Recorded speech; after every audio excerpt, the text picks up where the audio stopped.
They set me up on a blind date with an obese girl, but my reaction left the room in tears.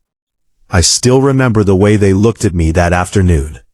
Not with kindness, not with excitement, with the kind of grin people wear when they're waiting for someone else's world to fall apart. "Come on, Ethan," my coworker Mark laughed, slapping me on the shoulder. "You've been single for almost a year. It's time you got back out there." "I don't know," I replied, keeping my eyes on my computer screen. "Blind dates aren't really my thing." "Oh, trust me," another coworker, Jason, chimed in. "She's perfect for you." They exchanged quick glances before trying to hide their smiles. At the time, I thought nothing of it. Looking back, I should have noticed. The whispers, the muffled laughter, the way everyone suddenly became interested in whether I was going. After my divorce the previous year, I'd buried myself in work. My marriage hadn't ended because of betrayal or dramatic fights. Sometimes, two people simply drift apart until love becomes a memory instead of a feeling. It hurt, more than I admitted.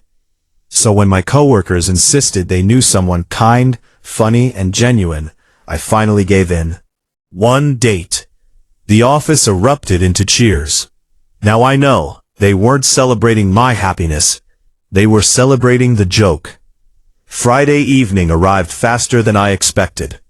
I stood in front of my bedroom mirror adjusting the collar of my navy blue shirt. "You've survived harder things," I muttered to myself. I wasn't expecting fireworks. I just hoped to meet someone interesting. The restaurant was one of the nicest places downtown, with warm lights hanging from the ceiling and soft piano music floating through the room. The hostess smiled politely. "Table for Ethan?" I nodded. "Your guest hasn't arrived yet." She led me to a quiet corner table beside the window. As I sat down, I noticed something strange. Across the restaurant, sitting near the bar, were Mark, Jason, and 3 other coworkers. They immediately looked away when our eyes met. I frowned. What are they doing here? Before I could think about it any longer, the front door opened. A woman stepped inside. She wore a simple emerald green dress and carried herself with quiet confidence. She was plus size. She looked around nervously until our eyes met. Then she smiled. It wasn't a perfect smile. It was real. "Hi," she said softly as she approached the table. "Are you Ethan?" "I am." "And I'm Emma." I stood up and pulled out her chair. "It's nice to meet you." For just a second, she looked surprised, then grateful. "Thank you," she whispered. As we sat down, I caught movement from the table across the room. Mark had his phone pointed toward us. He wasn't checking messages. He was recording. That's when the knot formed in my stomach. Something wasn't right. Emma noticed my expression. "Everything okay?" I hesitated, then smiled.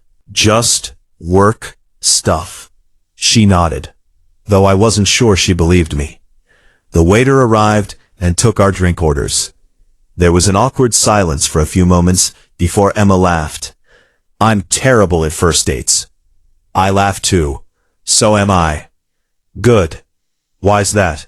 "Because if we're both awkward, maybe neither of us has to pretend." That single sentence broke the tension. For the next 20 minutes, we talked about books, favorite movies, childhood memories, and the places we wanted to visit one day. She had an incredible sense of humor. She loved helping at an animal shelter every Saturday. She adored old bookstores. She had a habit of laughing at her own jokes before finishing them. I found myself smiling more than I had in months. Then, halfway through dinner, her smile faded. She looked down at her glass. "Can I ask you something?" "Of course." "Were you told what I look like before tonight?" I answered honestly. "No." She nodded slowly. "They usually tell people." "They?" "The friends who set these dates up." I frowned. "What do you mean?" She forced a tiny smile. "I've been on a few blind dates." Her fingers tightened around the glass. "Most of them leave before I even sit down." My heart sank. They see that I'm plus size. She paused. And suddenly, they remember they have somewhere else to be. For a moment, neither of us spoke. I looked across the restaurant. Mark and the others were still watching, still waiting, still smiling. Everything suddenly made sense. This wasn't about helping me. This wasn't about helping Emma. It was entertainment. A cruel prank designed to humiliate another human being. I felt anger rising inside me. Not because of Emma, because of the people laughing at her without ever knowing her. Emma noticed me staring across the room. You know them? I took a slow breath. Her shoulders dropped. I figured. You figured what? She looked away. That maybe this wasn't an accident. I couldn't believe how calmly she said it, as though she'd experienced this enough times for it to become normal. That hurt more than anything. No one deserves this, I said quietly. She gave a sad smile. You get used to people judging you before they even know your name. I shook my head. No. She looked up. You don't get used to it. You just learn how to hide how much it hurts. For the first time that evening, I saw tears beginning to form in her eyes. She blinked them away before they could fall. I'm sorry, she whispered. I didn't mean to ruin dinner. I leaned forward. You haven't ruined anything. She looked at me confused. I smiled.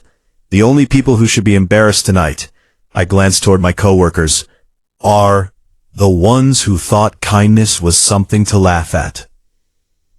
Emma stared at me in silence. Across the restaurant, Mark stood from his chair, still holding his phone. He smiled, as if he was about to enjoy the punchline. He had no idea that the next few minutes would change every one of our lives forever. If you'd like, I can continue with parentheses.